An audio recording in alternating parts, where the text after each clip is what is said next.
Hello sir, please hide my identity. Last year po natuklasan ko through GSIS Touch na ang year of service ko is 15. Then ang period with paid premiums ko is only 13. So I asked a clarification to the GSIS po. Then kanina may letter ako natanggap from them. Meron palang mga months na walang na paid na contribution ang government share and meron din months nga wala o kulang ang contribution sa personal share ko. Ano po ang gagawin ko nito? Maraming salamat po. So, ngayon po mga master, nabasa ko itong mensaheng ito. So, nalaman ko na may instances din pala na magkakaroon ng paid remittance sa GSIS, yung personal share, tapos si government share ay walang contribution na nakasulat po doon. 'Di ba? 9% ng basic pay deduction from our salary, 12% naman contribution ng government share. So total of 21%, yun po yung nire-remit sa GSIS every month. Yun po yung dapat. No? So kung makompleto mo yung amount due at doon sa payment mo, then kumpleto yung remittance mo sa premiums for that particular month. Ngayon, dito po sa sender na ito, may pinadala po siya na picture ng mga buwan ng kanyang remittances. Galing po yun sa GSIS branch. So sobrang sipag ng GSIS branch sa kanila kasi hindi na siya pumunta doon sa opisina para kunin yung document na yun, pinadala na sa kanila, no? At doon pa nakalista talaga from the start, no? Yung remittances niya, mayroong personal share, kung magkano yung dapat, magkano yung nabayaran, tapos meron din po para sa government share. At may nakikita nga po talaga ako doon sa sulat galing sa GSIS, years 2008 at meron din pong 2010 na paid yung porsyon ng personal share pero yung government share ay wala, no? So sigurado talaga yon na pagdating doon sa PPP ay hindi kumpleto yung magiging na-earn na PPP for that particular month kasi kulang yung remittance, wala kasing government share. So makikita po natin din ito, no, sa GSIS Touch. Sa GSIS Touch lang kasi is total, no, for a particular month, total amount due ng remittance, total payment, tapos yung arrears kung may kulang. Dito sa sulat na pinadala ng GSIS branch nila ay talagang nakadetalye, no, kung saan yung kulang, at magkano, sa personal share ba or sa government share.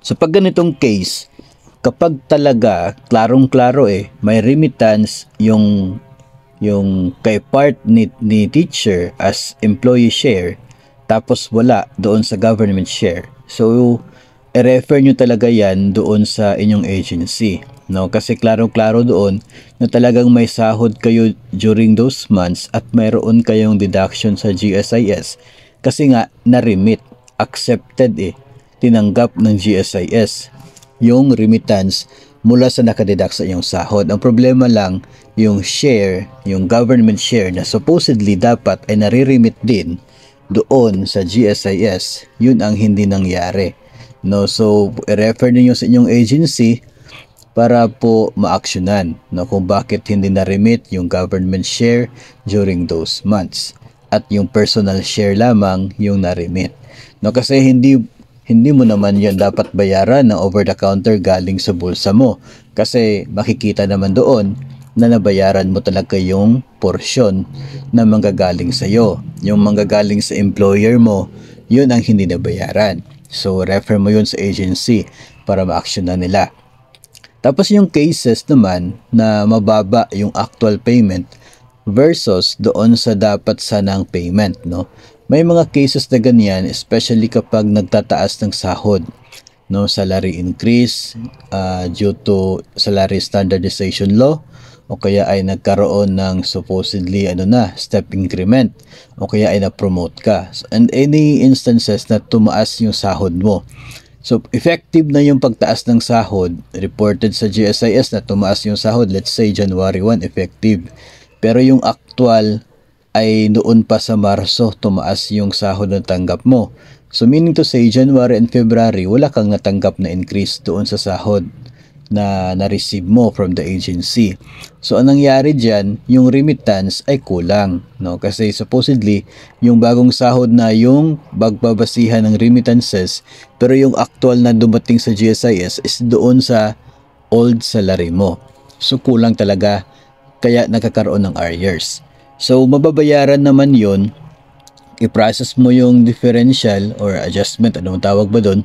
So, yung kulang ng inyong natanggap na sahod, no? Kung for example na-promote ka, so yung difference ng basic pay kukumputin yan kung ilang buwan ka na hindi nabigyan ng tamang sahod, tapos babawasan yan ng share for GSIS. So pag remit po niyan ay magiging payment siya doon sa arrears na nakikita ninyo doon sa inyong account sa GSIS.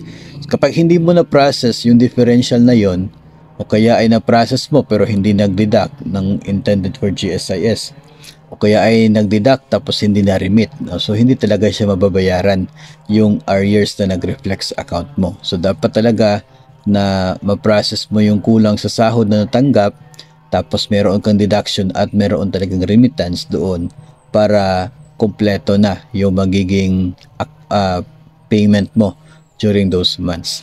So ganun po yung mangyayari, no? Kaya talagang tatlong party talaga yung involved dito, no? Unang-una, tayo, kasi tayo yung unang-unang apektado, no? Yung account natin yung apektado, tayo yung magsasuffer.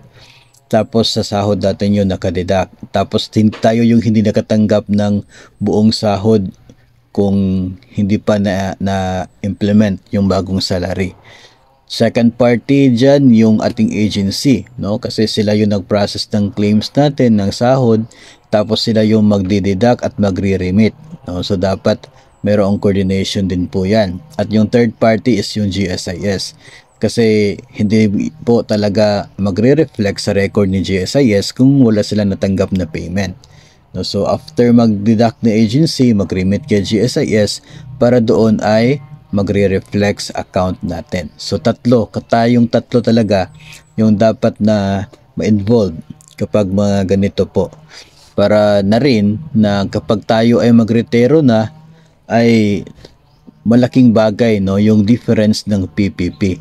Kasi yung pension natin na matatanggap ay nakadepende doon sa PPP natin with the GSIS. Mas mababa yung PPP mo, mas mababa rin yung magiging monthly pension mo.